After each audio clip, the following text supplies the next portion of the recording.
Alright, today's video is Dissecting Incredible Orb. For those of you that are new to the Dissecting series, what I do is I take a YouTube Legends gameplay and I break it down and we try to figure out what makes that guy so successful. What I expected to see from an elite PC player was a human aimbot, someone who just locked onto target and never missed and did the sorts of things that us mortals can't. What I found instead was actually pretty encouraging. What I found instead was good aim, an unpredictable strafe, and outstanding decision making. And the reason I think that's so encouraging is I think it's something that the rest of us can get to. One of the first things that caught my attention about his gameplay was the fact that he rarely gets 2 kills from the same spot. If he gets a guy down, then he immediately leaves and goes somewhere else. You cannot get a revenge kill on Incredible Orb.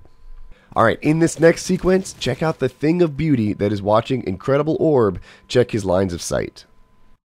Here's one.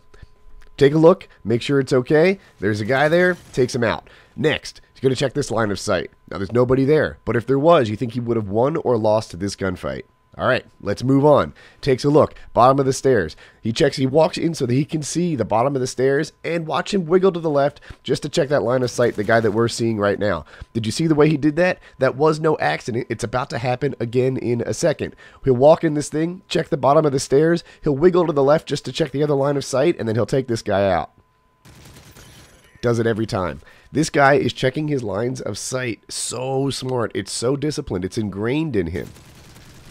Because in the PC world, not everybody has the same equipment, people are always asking him, what's the DPI on your mouse? What keyboard do you use? What key bindings do you use? What is that key to your success? And you know what his answer is? Get a good monitor and practice. Get used to whatever equipment it is that you do have, and then become a beast with it. It's not his keyboard that's making him such a strong player. The difference is the amount of time that he spent in this game and games before it like Counter-Strike. That's what's turning him into such a strong player. The first time I watched this gameplay, I thought, you know what? His aim isn't always mega perfect. And then it took me a second to realize what he does sometimes is he trades mega perfect aim for an unpredictable strafe. Look at how much he's moving during this gunfight. He's going up the stairs. He's going down the stairs. He's all over the place. And it's not just left, right, by the way. It's, you know, left, right, up, down, whatever. It's, the beauty of a strafe is not the fact that you're moving at all. Here's another example. Look how much he moves while he shoots. It's not the fact that you're moving at all. It's the fact that I don't know where you're moving next. Your strafe makes no sense to me. Now, having said that, this is the kind of aim that he brings to the table when he's not moving. Let's check it out in slow-mo. Marksman helps him spot this guy in the top center. Takes him right out. Then he zaps center chest of this guy. Every bullet is a hit. The next thing, though, he does is not so much aim-based as much as it is clever. Look at the target that he provides to this guy who's trying to shoot him. It sucks. He's like head glitching off this little bunker thing. That guy's gone. Now, he's going to see a guy coming from over this pickup truck. He hits him with this stun, and look at that guy. Look at him prepared to battle from the pickup truck. But what does he do instead? He runs around and gets a flanking option.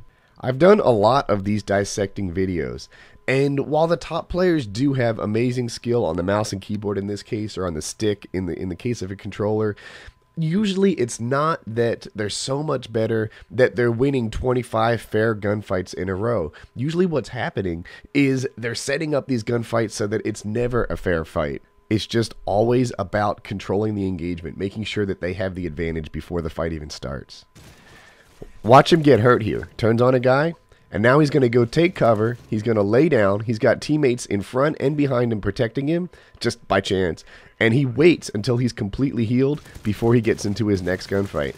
How many times have you lost a gunfight because you walked into that thing without waiting before you healed up? Because you were damaged and you were 1 bullet away from death, and you thought, ah, heck, I'll do it anyway. That's stupid. It's stupid, and I've done it too. But what's encouraging about watching the best of the best players play is that it's not always about being so great. It's about being so smart. And that, you know, we can all be as smart as he is. I don't think that we can all get the same mouse and keyboard skills, but if you put some time into this game and if you play with your thinking cap on, then you can be just as smart as the top players, if you care to be. Alright, so we'll speed up this Moab here, and then we'll watch him spot a guy and kill him on the other side of the building. But the next ones are the ones I really want to look at. Watch how unfair the 2 kills are coming up. Here it is. He takes cover. Look at that. That guy. how can these guys possibly win a gunfight against him? The way that he sets these things up, the way that he stacks the odds in his favor. Now, having said that, he missed a guy there. There were two when he thought there was one, it looks like. But still, if you watch him play this game, if you watch him do it, it's like a legal form of cheating. You know, these other guys don't really have a fair chance because every time he gets into a gunfight, he's won it before it even started. Unless, of course, the game is over, the Moab has already been called in, and he lets his guard down and keeps shooting into multiple people like he did just there. I honestly think it was a psychological thing. I bet if he hadn't already called in a Moab, then he would have played that thing more carefully, and he would have stayed alive and kept his streak just rolling and rolling. But instead, he's like, screw it, this thing's done. We got our game, we're ready to go, and there it is. So if you enjoyed the video, be sure to click on like. I always appreciate it when you do that. If you're new, you can click on subscribe, top blue box on the side, or Incredible Orb channel will be a link in the description. 2 vids you may have missed, both good stuff, and have a good day.